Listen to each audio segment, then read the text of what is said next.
Bonjour chers amis, donc aujourd'hui j'ai le réel plaisir de vous enregistrer cette troisième application sur notre étude de la stabilité des murs.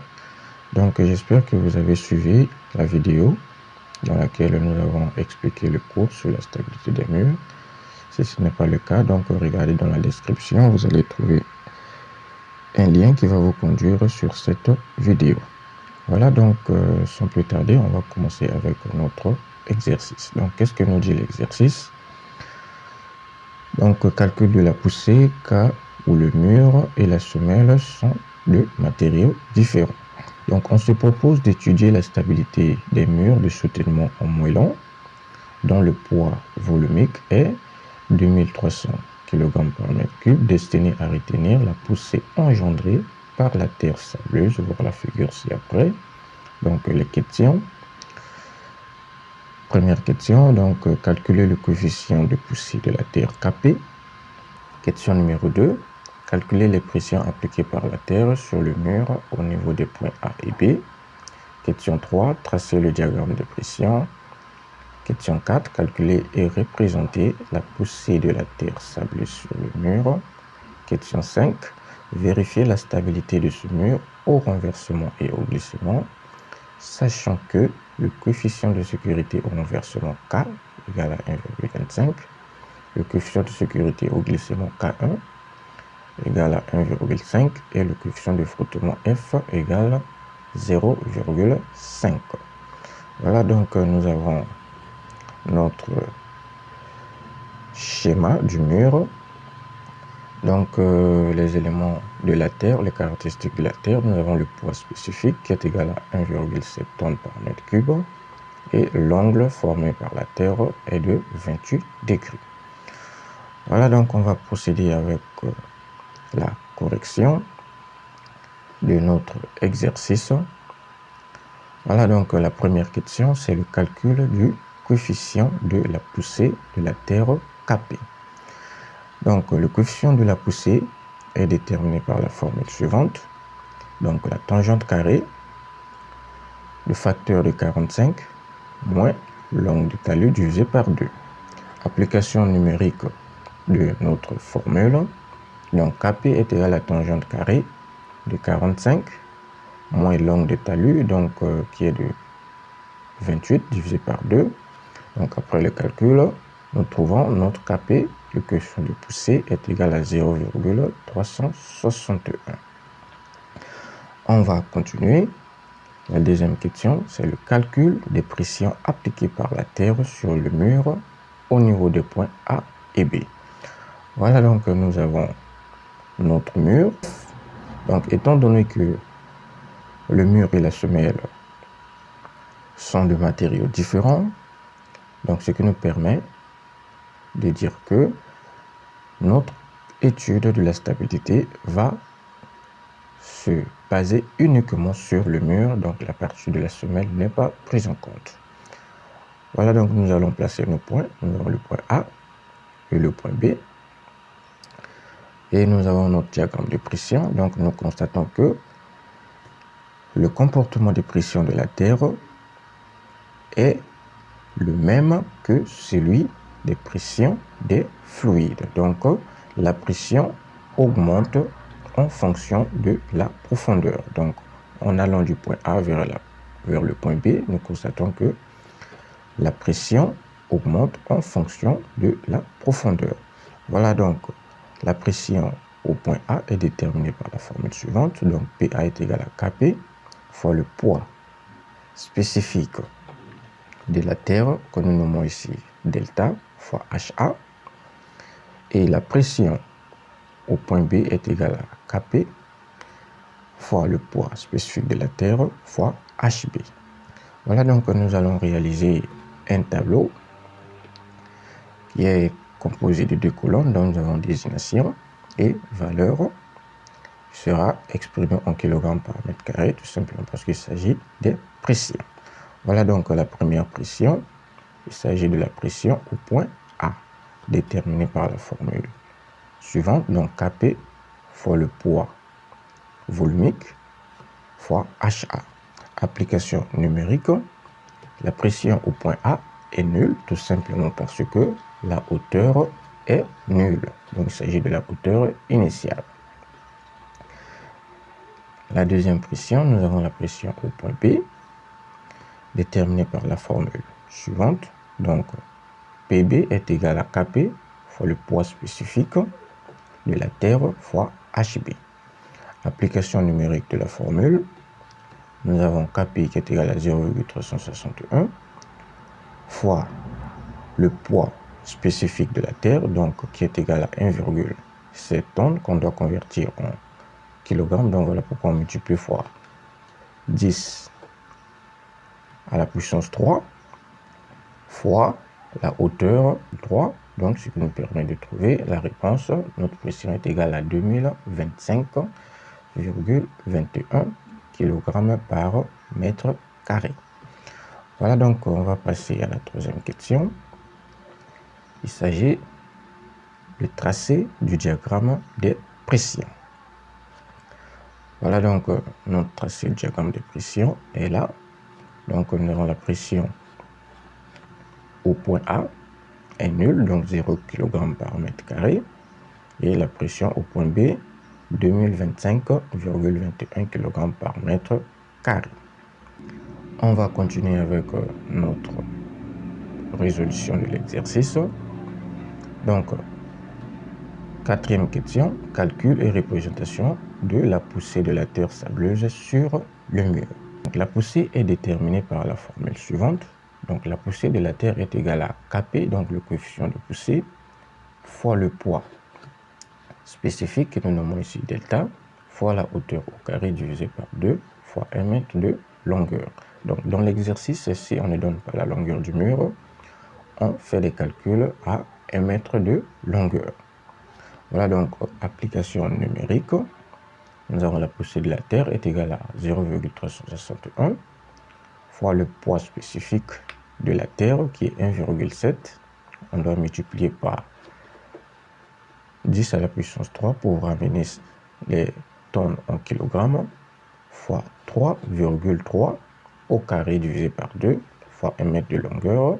Donc ce qui nous permet de trouver après le calcul, notre poussée de la terre est égale à 3341,59 kg.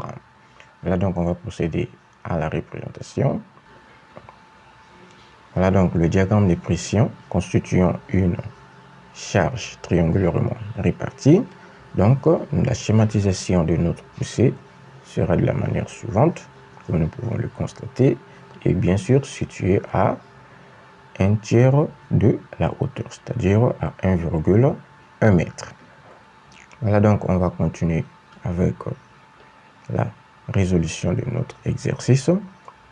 Donc on va faire l'inventaire des charges avant de procéder à la cinquième question qui est la vérification de la stabilité du mur. Voilà donc l'inventaire de charges. Nous avons les charges verticales.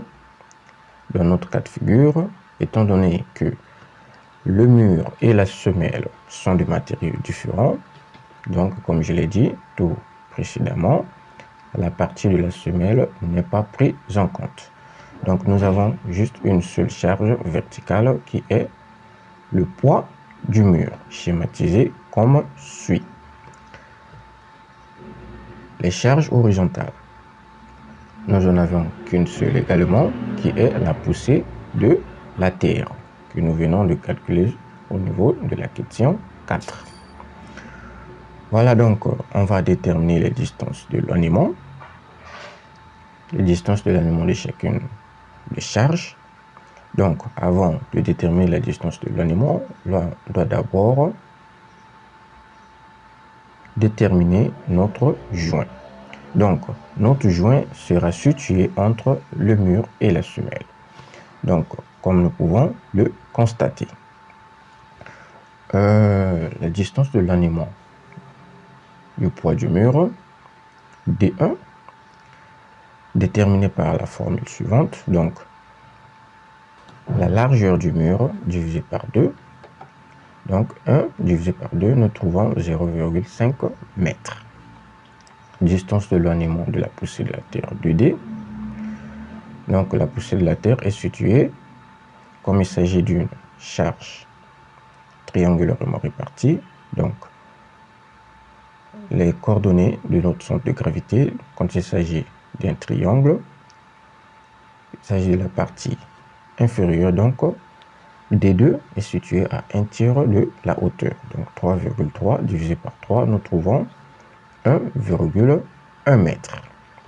Voilà, donc on va procéder à la question 5 et la vérification de la stabilité du mur. En premier lieu, on va faire la vérification de la stabilité du mur au renversement. Donc, comme nous l'avons fait dans les exercices précédents, on va réaliser un tableau avec 5 colonnes. La première, il s'agit de la désignation. Deuxième colonne, inventaire de charge. Troisième, valeur de charge. Quatrième, distance d'éloignement par rapport à A. Et cinquième colonne, il s'agit du moment. Voilà donc les charges verticales. Nous n'en avons qu'une seule dans notre cas de figure. Donc il s'agit du poids du mur. Le poids du mur est déterminé par la formule suivante. Donc nous avons le poids du mur est égal à quoi? Donc est égal à poids volumique du moellon fois le volume du mur. Donc application numérique de notre formule, le poids du mur est égal à 2300, qui est le poids volumique du mur en moellon, fois le volume, donc 3,3, qui est la hauteur, fois 1 mètre de largeur, fois 1 mètre de longueur.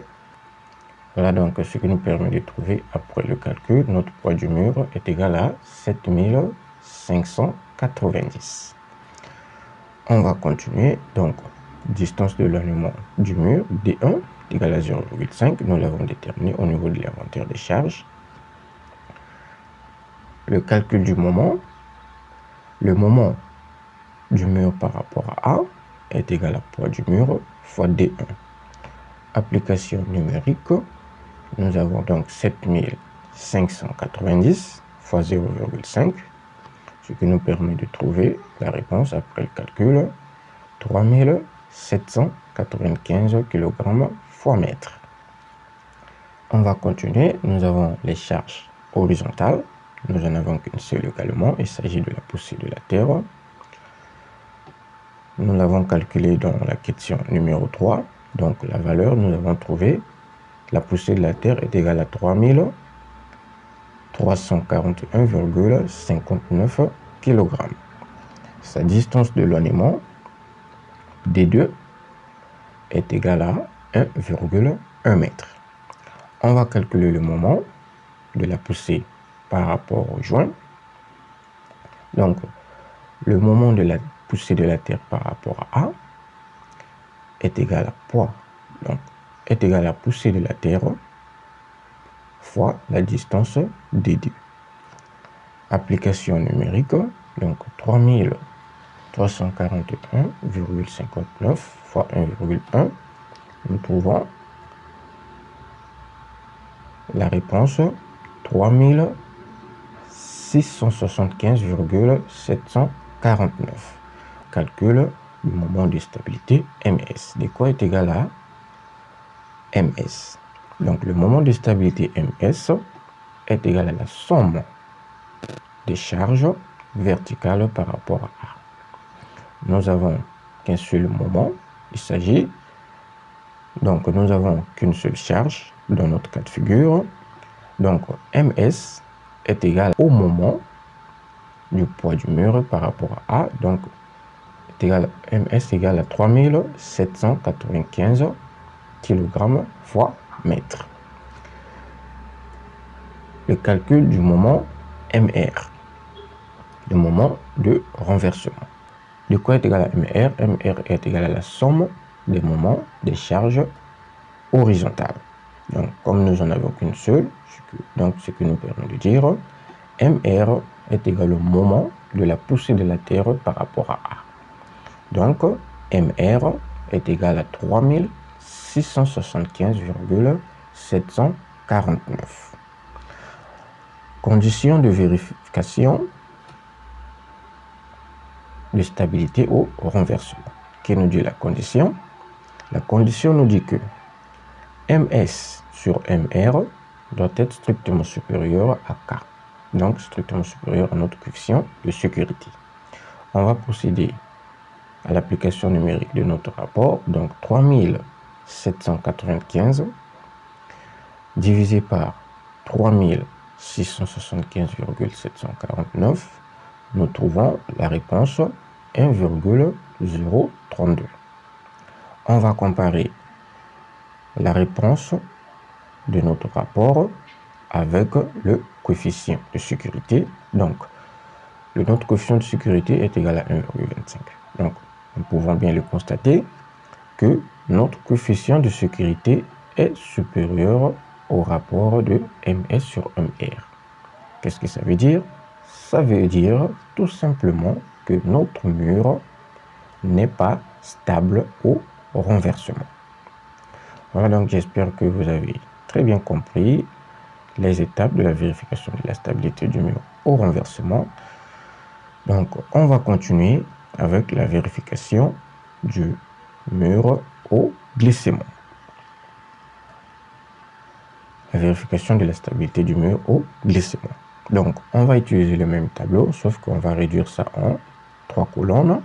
Donc, désignation, inventaire de charge et valeur de charge. Voilà. Donc, nous avons les charges verticales. Nous en avons qu'une seule.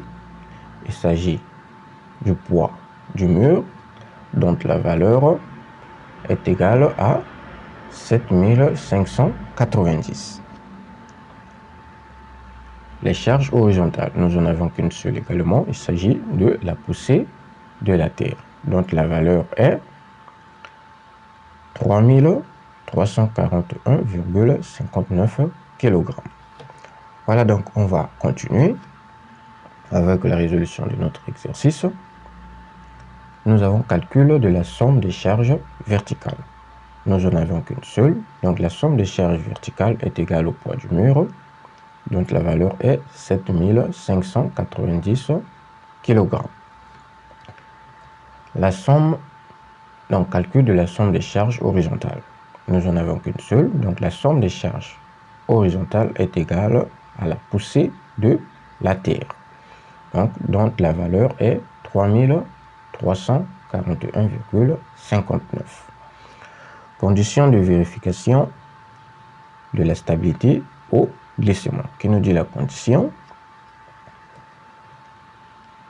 La condition nous dit que la somme des charges verticales fois le coefficient de frottement sur la somme des charges horizontales doit être strictement supérieure à K1, donc à notre coefficient de sécurité au glissement. Application numérique de notre rapport, donc 7590 fois 0,5 divisé par 3341,59, nous trouvons 1,13. Donc, on va comparer avec la valeur de notre coefficient de sécurité K1, qui est égal à 1,5. Nous constatons bien que notre coefficient de sécurité est supérieur à notre rapport de la somme des charges verticales fois le coefficient sur la somme des charges horizontales. Donc, ce qui nous permet de dire en conclusion que notre mur n'est pas stable au glissement. Voilà, donc nous arrivons au terme de la résolution de notre troisième exercice sur l'étude de la stabilité des murs. Donc j'espère que j'ai très bien expliqué la résolution de cet exercice. Donc comme d'habitude, si vous êtes nouveau sur la chaîne, n'oubliez pas de vous abonner et aussi à liker la vidéo si elle vous a plu. Donc d'ici là, nous vous disons à très bientôt dans la prochaine vidéo dans laquelle nous allons expliquer, nous allons résoudre notre quatrième exercice sur l'étude de la stabilité des murs. Merci.